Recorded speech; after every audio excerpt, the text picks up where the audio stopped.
Hello, friends, and welcome back to another episode of Mark My Brain.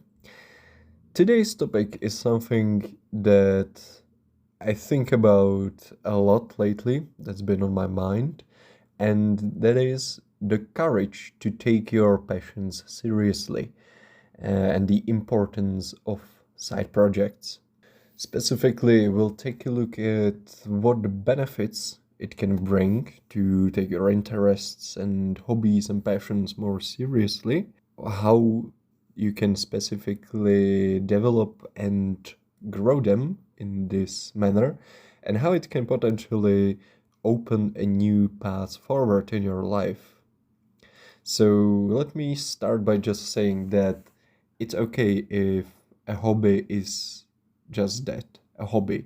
You know, not everything needs to be, restructuralized to be the most effective, the most productive thing, and not everything needs to make you money. Not everything needs to immediately be a business. This notion that I've been feeling lately on the internet to make everything as productive as possible. So let me just say that it is okay if you have a hobby and you just want it to be a hobby.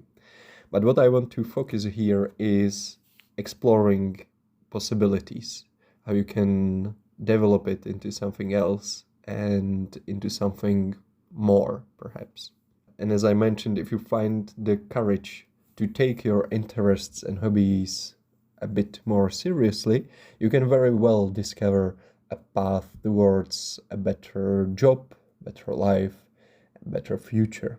And one of the ways you can do that, you can transform your hobbies and interests into something else, something more, is I think with side projects. Side projects can often grow and develop into something else themselves. For example, a hobby can become a new business. So, what exactly am I talking about when I say a side project? It's hard to explain because it can be basically anything.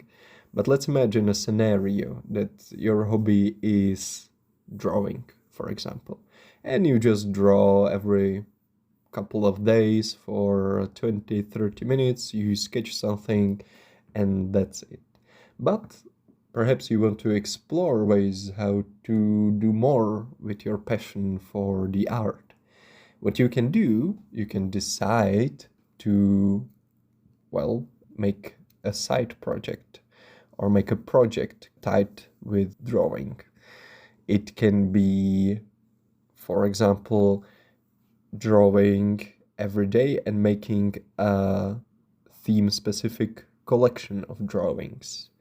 And it can be sharing your drawings, for example, every week, sharing your progress, writing about your process, how you draw, trying to film it, and share the videos.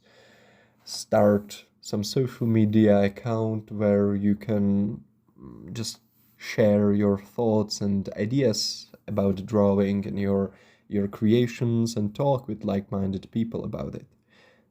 This can all be a side project, as I like to call it. Hopefully you get the gist of it. And I see this as an opportunity to grow not only your hobby or interests, but to grow yourself. Because deciding to take your interests and hobby more seriously can be a key to some form of self-realization. It also keeps your life interesting, and as I mentioned, it helps you grow as a person because you oftentimes have to learn new skill, new abilities, adapt to new problems. You face challenges that you have to overcome, and you learn all of this during the process of working on your project. It's about designing and pursuing a vision. It not only forces you to grow and, as I mentioned, develop new skills and abilities, but it also makes you exercise independent thinking and explores your passions maybe more deeply and in ways that you previously haven't imagined. And a nice benefit to all of this is that if you decide to explore the opportunities highlighted here, the opportunities to grow and develop your hobbies into something else, something more, it can all be done in a very, very playful way. You know, you are just trying this out. It doesn't matter if it doesn't work out. It's, you know, just a hobby, and you still have your hobby at the end of the day. But it is a gateway to explore something more. So overall, it is beneficial for you as a person, but I would also say for your CV, because even in the worst case scenario, you know, you put all this time and effort into, for example, creating social media about your interest. Let's take the example of the drawing. So you create social media accounts for your drawings, you share them, you create the content there, you film yourself drawing and share your creations, and it just doesn't work out, you know, it doesn't get traction. So after, I don't know, half a year and whatnot, you stop doing that because there was just nothing there. Still, at the end of the day, you still have the experience and all the knowledge and new skills you acquired while pursuing this. Plus, you also have the proof of your work. You know, you still have the accounts, you still have all the content there, and you can very well just put it into your CV. Like, from my own initiative, I started this media account and shared this, and this was the vision, and yada yada. Why not just put it there? You know, it shows initiative, it shows that you are able to work independently and have some dedication, perhaps some discipline as well. And I feel like the potential employers can see it as a advantage on your side, or it can be an advantage for you, because again, it's something extra, something that not everybody will be willing to do, but yeah, you have this benefit from it as well. And not to mention that through the making the project and working on it, it is an opportunity to meet like-minded individuals with whom you'll vibe, share and make friends even. Or you can find a mentor, for example, because you'll start to ask questions. How do I do this? I have this vision, but how do I do this and this? And maybe you can connect right with people who have done something similar, ask for advice, and maybe you'll be even surprised that how much they'll be willing to share and help you if they have the time, of course. Also, an important side note is that when you decide to do side projects on your passion, you force yourself to excel in it more usually than not. You push yourself to your limits of what you can do, you push yourself to the limits of your craft, and all of that because you want to excel in it. You want to put your best work forward. And I think this is also another important benefit of taking your hobbies and, you know, yourself even a bit more seriously, that it is a way through which you develop alongside the hobby, which also means that you get better at it. So if all else fails, you know, if you have a vision that you will transform your casual everyday hobby into a new business and it doesn't happen for whatever reason, if it's not even worth putting on on your fucking CV, I will bet almost anything that if you decide and follow through with some project, you know, you embark on this journey, you will at least at the very least get better at what you do and what you still hopefully like to do. And that is very important as well, I think. I would also like to give you an example from my own life from this, because it is something that I have gone through as well. So, example from my own life. When I was just a wee lad in high school, I became interested in cryptocurrencies. It was big boom back then. It was just 2017, 2018, if I remember correctly, and it has become, or it was becoming more and more popular. And I was one of the guys that became interested in it, started learning about it, started learning about the different trading strategies and how to invest in the cryptocurrencies, all of those things. I got interested, my friend as well. And after a while that we've been talking about it, sharing the articles and news and the limited know-how that we've both acquired in that time, we've decided why not to try share our not even journey, but share what we learn and what are we interested in with other people as well. So after a brief brainstorming session, we've decided to create an online publication to start writing articles in English, which is not our native language. So that was another challenge. And to have some regular schedule for writing the articles. And we just got into it. We created the publication, we named it, we split the roles that were necessary to do so. We, worked on the schedule, so we both had articles coming out every week. We discussed the topics and brainstormed new ideas.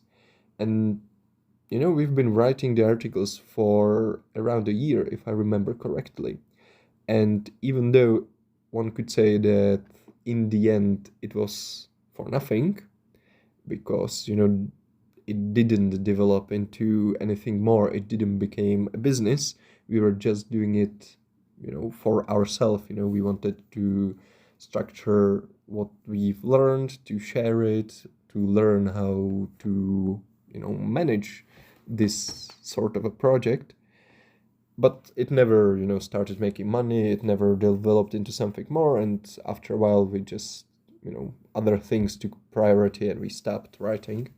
But still, the experience from it is something I look back to still to this day. I have it in my CV, of course, and already several companies and potential employers reached out to me because of that and offered me a job. And it was all just because we decided, why not? Let's try it. So that can be an example. It can be an example of a side project that developed from an interest of mine. And yeah, still something as trivial as this can still hold many benefits, as I mentioned, even just from the point of view of putting it on the CV, I have done this, I have created this is the proof. And yeah, another example, of course, can be this podcast as well, because it started as a hobby. It is still a hobby, but it's just a hobby that I take a bit more seriously. And it's beneficial, I would say, again, from the viewpoint of, boosting your CV, if you want to look at it like that, but also for me, because now I have decided that I will take my curiosity and the explorative mindset, I would say, a bit more seriously, and I will have some process around it, and I have structured how I will learn about new things. When I will learn about it, there will be a set outcome, the episodes of the podcasts, and I can already feel that it is giving me much more than if I would, for example, just randomly Google thing because I was interested and read an article and that was it. Because this forces me to learn a bit more, to then structure my thoughts and all the things that I've learned, the research I've done, prepare the notes for an episode, and then of course record it, edit it a bit, and publish it. And in this whole process, there is so much I have learned, and I'm still learning, and I can already feel the benefits of it because I'm more confident in it. I know now that these are things that I am able to do, and I already have the experience in. And not to mention, of course, it makes it a bit more interesting as well, which maybe should be one of the most important things in all this. You shouldn't probably take and try develop your hobby and interest into something you don't want it to become, that you feel is not a way you want to pursue. But if you feel that there is an opportunity for you to grow with your hobby and to grow the hobby, and you like it, you think it is interesting and exciting, you should probably try to pursue it. And that's the case with me and this podcast, basically. But I'm already repeating myself. I think that this episode is coming to an end. I hope that you have learned something, or maybe not even learned, but got inspired to do something more with your hobbies, to take yourself and the hobbies interests more seriously, to try to grow them and grow with them, to be open to the possibilities. If you take anything away from this episode, let it be the inspiration to not be afraid to take your interests and hobbies more seriously and explore ways to further develop and grow them. You never know what doors it can open and what opportunity it can bring. And with that, I say goodbye to you.